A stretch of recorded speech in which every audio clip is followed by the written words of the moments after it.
Minister Paul Cruz ha visitado nossa gemeente com iniciativa para organizar breakfast para os clientes de Sorriso Trampolim e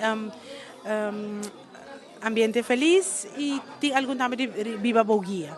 Então, a gemeente agora, o ministro vem desayunar com os clientes e nós preparamos duche desayuno para tudo para desfrutar a dia com o Dia Internacional de Pessoas com Limitação. Sa kita para me viajar ko ela bem para celebrar junto conosco assim aqui não.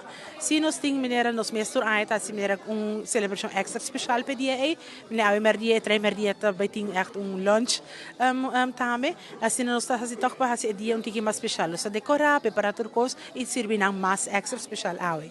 Nós estamos celebrando dia 13 de dezembro, o qual é o Dia Internacional para Pessoas com Limitação. E nós estamos tendo um grande prazer para estar ainda presente no Centro Sonrisa.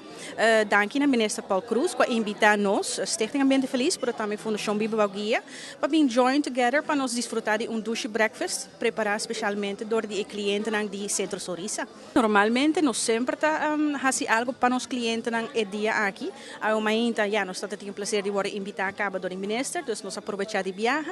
Pero normalmente, no ano passado, nós estamos tendo carro de orge, nós estamos tendo diferentes atividades para os clientes.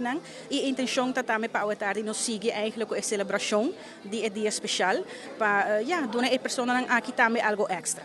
Minha mensagem está para a comunidade inteira, por de integrar e aceitar a pessoa com limitação dentro do bedrijf, para trabalho, dentro da comunidade, na doctor, na dentista, uma que não vai para buscar moda, para aceitar a maneira e nós lemos de sorriso, me também conta.